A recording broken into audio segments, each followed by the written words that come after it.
मदद काबाए ईमान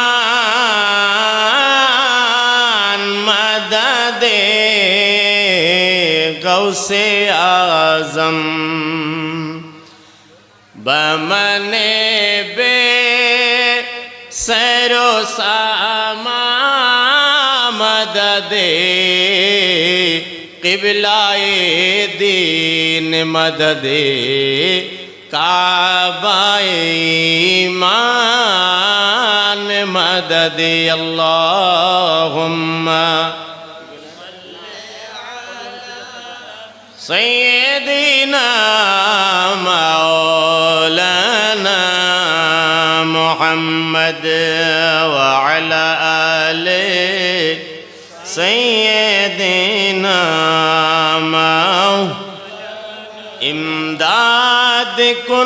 इमदाद कुन अज़रंजो गम आज़ाद कुन इमदाद कुन अज़रंजो गम आज़ाद कुन दर दीन दुनिया शाद कुन या गौसे आज़म दस्तगीर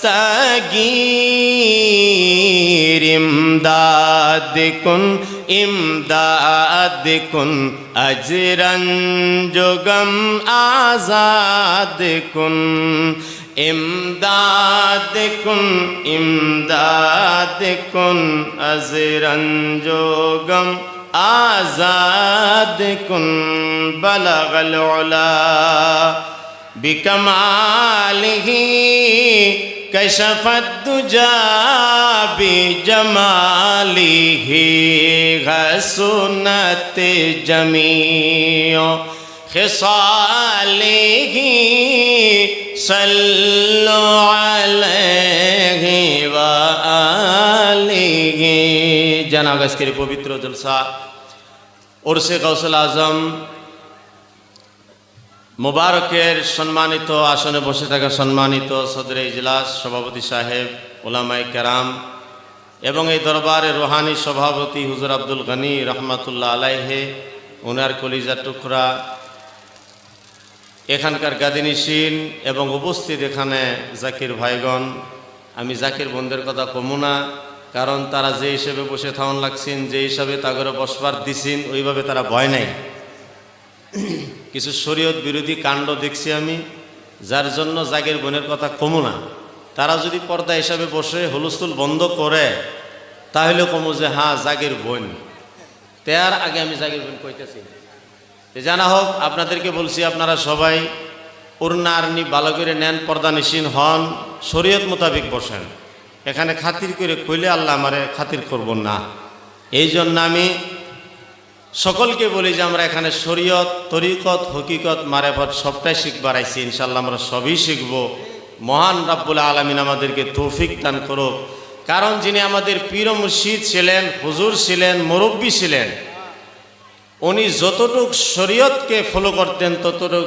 হকিকতকে করতেন ততটুক তরিকতকে করতেন ততটুক মারেফতকে করতেন এই জন্য আমি জাকির ভাই জাকির বোনদেরকে সকলকে বলি আপনারা যদি হুজুরি না মানেন তাহলে কিসের মুরিদ সর্বপ্রথম স্টেপ হলো আমরা সবাই শরীয়ত তরিকত হকিকত মারেফত সম্পূর্ণভাবে মানতে হবে জানাক আল্লাহ আমাদেরকে তৌফিক দান করুক দ্বিতীয় কথা হলো আমরা আলেম আর জামাত আলেম ওলামাদের রাগ করে না তুমি যদি এর থেকে বেশি রাগ করতা না তো আমরা রাগ করতাম না একটা নর্মাল কথাটা তুমি গরমায় দিছ এসব ইসলামের নীতির ভিতরে নাই যে জানাকে এখন আগের থেকে একটু মাইক বেশি ভালো হয়েছে না নাই একটু ভালো হয়েছে না এই বালাটা কোন লুকায় আছে এটা নিশ্চয় তোমার আঙ্গুলের সিফাত পলায় আছে এটা তুমি কিভাবে করে পলায় রাখছিলা এরকম আমানত খেয়ানত কোনোদিনও করো না জাহান্নামের ভিতরে আল্লাহ রটকে রাখবো তো ইনশাআল্লাহ আমি এখন কি আরাম পাইতেছি এই আরামটা তুমি আলেম ওলামা করে কেন দিলে না দেউন লাগে মায়াক এত বড় মায়াক আল্লাহ তোমার মালিক বানাইছে ইনশাআল্লাহ যদি এই মাইকের ভিতরে ওয়াজ নসিহত হয় টাকাও পাবা সওয়াবও পাবা আর যদি ওখানে কিছু ক্যাপাসিটি করে রাখো টাকাটা তো পাবে ভাড়া পাবা কিন্তু সওয়াব 1 টাকারও পাবা না যে জানা হোক মহান রাব্বুল আলামিন আমাদেরকে আজকে এখানে আসবার জন্য, বসবার জন্য তৌফিক দান করছেন। এই জন্য আমরা একটু খুশি হওয়ার দরকার। কারণ বর্তমান যে একটা ভেজাইল্লা সময় চলতেছে, কেউ কারোর মানে না। আলেমের ওয়াজ শুনে ঠিক, কিন্তু সকালবেলা নিজের মতো কাম করে। কোন জায়গায় ইসালে সব চলবো, কোন জায়গায় চলবো না, এদের বিষয় নিয়ে প্রশ্ন আলেম ওলামারে করার দরকার নাই। হ্যাঁ, যখন নবীর মিলাদ কিয়ামের কথা আসবো, তখন টেং কেওড়া দিয়ে বসে মোনাজারা করার লাগে। যখন নবী নূর না মাটি এই বিষয় নিয়ে আলোচনা আরম্ভ, তখন কিছু মোল্লারা ঠ্যাং কেওড়া দিয়ে বহে মোনাজারা করার লাগে। কিন্তু এর থেকে বড় বড় জঘন্য কাণ্ড তাগর হাত দিয়ে হইতেছে, ওই সময় তাগর ফতুয়া সতুয়া কোনো খেয়াল হয় না। জানা হোক, আখেরি জামানা, শের জামানা, ফেতনার জামানা, ইমান রাখা বড় কঠিন, বড় জটিল। মুখ দিয়ে যে প্রতিবাদ করবো কবু, সে প্রতিবাদ করার ক্ষমতাও বেঁচে থাকে নাই। জানা হোক, 11 শরীফের জলসা আসামের ভিতরে আমি খুব কম দেখি। একমাত্র আমার হুজুর কেবলা হুজুর আব্দুল গনি রহমাতুল্লাহ আলাইহে, উনি গৌসুল আজমের এই শানটাকে জিন্দা রাখছে। না হলে তো 11 শরীফ মানুষে বুঝেই না, গৌসুল আজম কারে বুঝেই না। কোন রকম খাজা মাইনুদ্দিন আজমির রহমাতুল্লাহ আলাইহি বুঝে, তবু আজমির শরীফ হিন্দুস্তানে থাকার লাগে। যদি খালি আজমির শরীফ হিন্দুস্তানে না থাকতো, খাজা আজমিরেরও কেউ চিনত না। খাজা বুগদাদি রহমাতুল্লাহ আলাইহি, বড় পীর দস্তগীর, কুতবে লাসানি, পীরে সমদানি, পীরে পীরা, মিরে মীরা, হুজুর আব্দুল কাদের জিলানি রাদিয়াল্লাহু তাআলা আনহু, ওনার মাজার মুবারক বাগদাদ শরীফ, বহুত দূর এখান থেকে। এই জন্য মানুষে না বসরা বালকের কি আরোপ করে না, এটাকে সজাগ করার জন্য, মানুষের জাগায় দিবার জন্য, জানায় দিবার জন্য উনি সুদূর এই আশিগুরের ভিতরে আপনাদের মেহনত করাই আনছে। কারণ মেহনত করলে মনে বেশি থাকে যখন সুবহানাল্লাহ। নাহলে তো 11 শরীফের জলসা ওখানে করবার পাইতো, বা খুব সুন্দর একটা প্লেসে করবার পাইতো। আসামের মানুষ, তোমরা গৌসুল আজম চিনো না, 11 শরীফ কারে কয় তোমা করে পাতা নেই হ্যাঁ। এই জন্য তোমা করে দিয়ে কষ্ট করান লাগবে, তোমা করে একবেলা খাওন দেউন লাগবে, একবেলা দেউন যাব না। এইভাবে কঠিন পরিশ্রমের মাধ্যমে গৌসুল আজম তোমাকে মুখস্থ করাই দেন লাগবো। তারপরে তোমরা জানবা যে গৌসুল আজম কারে কয়। এরকম সুবহানাল্লাহ। তে জানা হোক, ইচ্ছা আছেন খুবই আপনাদের সম্মুখে বক্তব্য দেবার জন্য, কিন্তু 11 শরীফ আস্তে আস্তে গরমের সিজন হয়ে গেছে। কিছু কিছু বৃষ্টিও পড়বার চায়, কিছু কিছু গরমও করবার চায়, মাধ্যে থানে আবার মশায়ও চান্স নেয়। এই জন্য যেমন করে মানুষ খুব সুন্দরভাবে বসবার হইতেছে না, এদিক থেকে সেদিক হইতেছে। তো জানা হোক, তার মাঝখান দিয়েও আমরা ইবাদত বন্দিকে করে যাওয়া লাগবো। কারণ 2 দিনের জিন্দেগি নাগে একটু আরাম করে নিলেন, তাই আপনার হইলটা কি? খুব একটা আরাম করে নিলাম, এসির ভিতরে থাকলাম, বা আমরা এসির ভিতরে এখন নাই, উপরের ফ্যানটাও ভালো করে ঘুরতেছে না।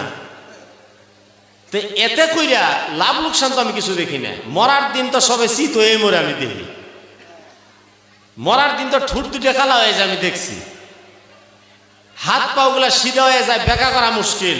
হাঁ করে যদি মরছে মুখ বন্ধ করা মুশকিল, বন্ধ করে যদি মরছে খোলা মুশকিল। এই জন্য শেখ সাদী রহমতুল্লাহ বলছেন, সু আহাঙ্গে রফতান কুনদে জানে পাক, চেবর তাখতে মুরদান চেবর রুয়ে খাক। যখন মানুষের মৌত আসে না, মৌতে চিনে না যে রাজা কারা, প্রজা কারা, বাদশা কারা, মৌলবী কারা, হাজি কারা, গাজী কারা, দেখে কার গলার ভিতরে ইশকে নবীর মালা আছে। তারে যেমন একটা বাচ্চা দুধ খাইতে খাইতে ঘুমায় যায়, সেই আল্লাহর দরবারে তদরুর চলে যায়। যেরকম সুবহানাল্লাহ। তেরে হাত মে, তেরে হাত মে হাত मैंने दिया है, तेरे हाथ है लाजिया गौसे आजम, इमदाद कुल इमदाद कुल, अजरंजो गम आजाद कुल इमदाद दर दीन दुनिया शादी कुन निकाला है पहले तो डूबे हुए को और अब डूबो तो को बचा गौसे आजम इमदाद कुन अजरंजो गम आजाद कुन 12 বছরের একটা দুলহন দুলহাকে নদীর টেনে বাঁচাইছেন হযরতে গৌসুল আজম। এই ঘটনা শুনছেন না? কিন্তু এখন তো আর আমরা কেউ ডুবি নেই। আজকে আমরা নাও দিয়ে পার হয়েছি, কোনো নাও ডুবে নাই, বা গাড়ি দিয়ে আইছি, কোনো গাড়ি অ্যাক্সিডেন্ট হয় নাই।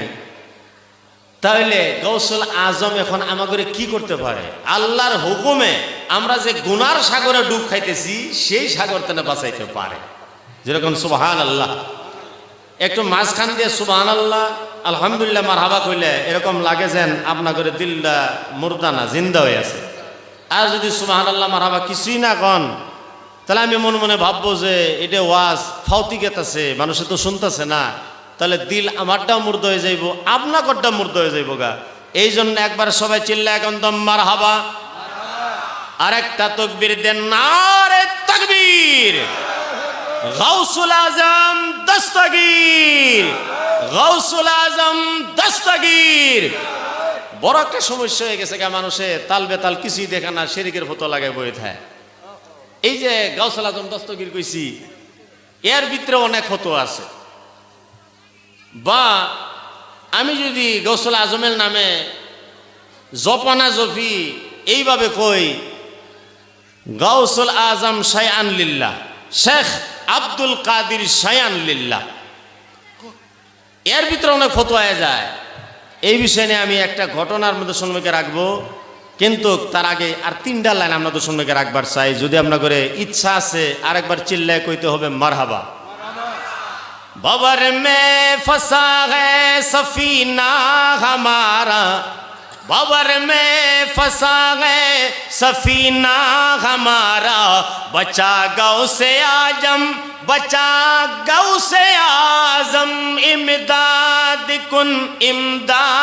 कुन अजरंजो गम आजाद कुन, दर दीनो दुनिया शाद कुन, गौसुल आजम दस्तगीर। सुभान अल्लाह। এইভাবে এক ভক্ত জিকির করতেছে শায়ান লিল্লাহ, শায়ান লিল্লাহ। ইতিমধ্যে ওখান থেকে একজন আল্লাহর ওলির গুজার হয়, সে আল্লাহর ওলিও সেই বৈঠকে বসে।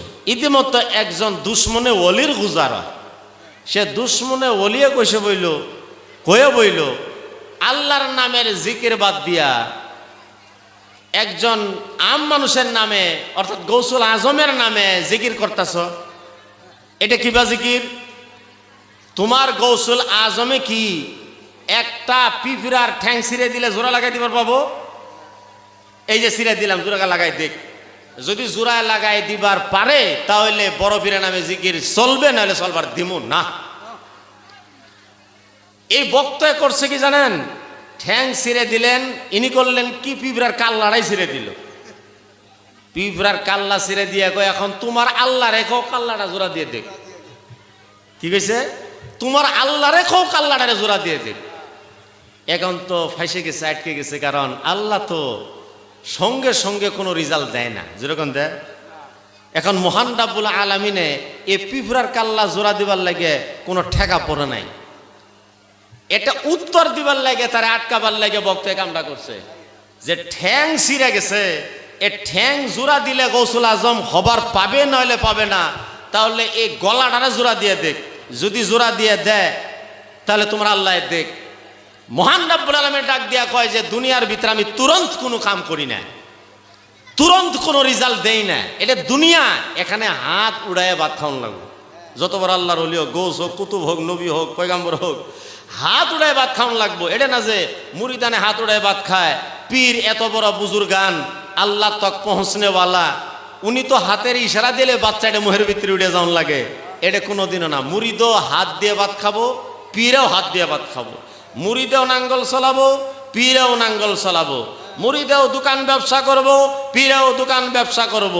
এক আলেমেও টাকা পয়সা কামাই করব, এক মুরিদেও টাকা পয়সা কামাই করব।